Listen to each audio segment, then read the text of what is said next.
ऐसे में 2 घंटे का सफर तय करके वापस घर जाकर वापस लौटकर आना बेकार वक्त और पैसों की फिजूल खर्ची होती। इसलिए मोहन ने वहीं स्टेशन पर ही इधर उधर घूमते हुए वक्त बिताने का निर्णय लिया। चहलकदमी करते हुए वह गेट के पास पहुंचा ही था कि उसका ध्यान एक महिला और टिकट चेकर की ओर चला गया। टिकट चेकर बाहर निकलने वालों की टिकट चेक कर रहा था, तभी एक महिला को उसने रोककर कहा, टिकट प्लीज। आसपास गुजरती हुई भीड़ से अलग होकर बड़ी सहजता से उस महिला ने अपना बैग खोला और इधर उधर खोजने लगी। मेरा पर्स, मेरा पर्स। सर, मेरा पर्स मेरे बैग में नहीं है, उसमें मेरे 300 रुपए और टिकट दोनों थे। रुंधे गले से वह बोली थी। उसका चेहरा फीका पड़ गया था। उसकी हालत देखकर मोहन को समझते देर नहीं लगी कि ट्रेन से उतरते वक्त किसी ने भीड़ का फायदा उठाकर उसका पर्स उड़ा लिया गया है। वो महिला को अभी भी विश्वास नहीं हो रहा था कि उसके साथ ऐसा कुछ हो गया। उसके मन को तसल्ली नहीं हो रही थी।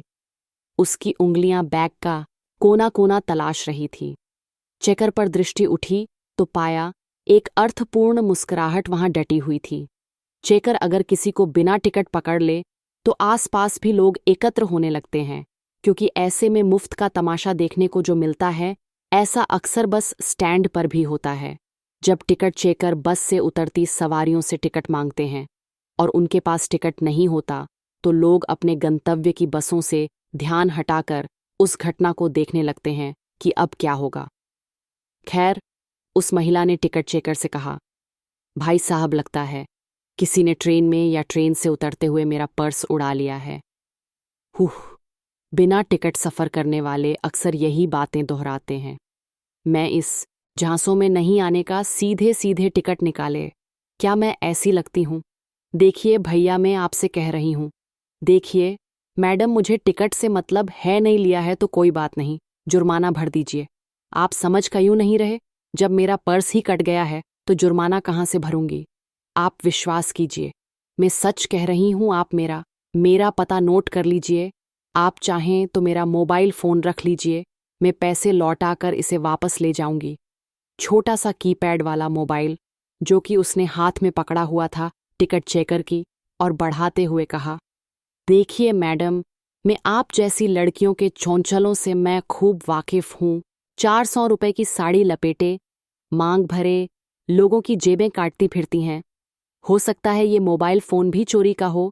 तो चोर शब्द सुनकर उस महिला का चेहरा तमतमा गया था, मगर भीगे आंखों को पोंछते हुए बोली, भाई साहब, प्लीज़ आप समझने की कोशिश कीजिए। मुझे फैक्ट्री पहुंचना है। आप चाहें तो साथ चलिए, मैं आपको वहां पहुंचकर जुर्माना के साथ साथ आपका किराया भी दे दूंगी। देखिए, अगर मैं वक्त पर नहीं पहुंची तो मेरी अब्सेंट लगा दी जाएगी और एक दिन के पैसों का नुकसान हो जाएगा।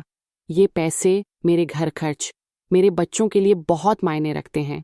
प्लीज़ मेरी स्थिति को समझने की कोशिश कीजिए। वो दोनों हाथों को जोड़कर गिड़गिड़ाते हुए बोली, देखिए मैडम, कितना जुर्माना भरना है? मोहन ने आगे बढ़कर पूछा। आप भरेंगे? चेकर ने कुंटीलता से मुस्कुराते हुए कहा, जी हाँ, मैं भरूंगा। आपको जुर्माने से मतलब है कि कौन भरने वाला? उससे मतलब ये मयू गाड़ी है, मतलब लोकल पैसेंजर। ठीक है, 200 रुपये निकालिए, लीजिए, रसीद काटिए।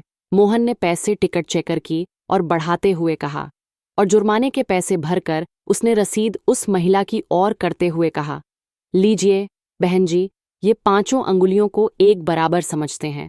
उस महिला ने दोनों हाथों को जोड़कर मोहन की ओर देखकर कहा, भाई साहब, बहुत बहुत मेहरबानी। मेरी फैक्ट्री पास ही है, थोड़ी देर का रास्ता है, चलिए, मैं आपके रुपए भी। अभी उसकी बात पूरी भी नहीं हो पाई थी। छंटती हुई भीड़ में से किसी ने कहा, अरे भैया, पूरा दल चलता है, इनका एक पकड़ा जाए तो दूसरा छुड़वा लेता है। वह महिला उस बात को सुनकर रो पड़ी। मैंने उससे कहा, बहन, कुछ तो लोग कहेंगे, लोगों का काम है कहना। ऐसी छिटाकशी तमाशबीन बने लोगों का काम है। आप जाइए, आपको देरी हो रही है। आप अपना पता दे दीजिए। मैं मनी ऑर्डर ज़रूरत नहीं, मगर आपके पैसे जब कभी किसी ज़रूरतमंद की मदद कर सकती हो तो कर दीजिएगा, कहकर मोहन आगे बढ़ गया।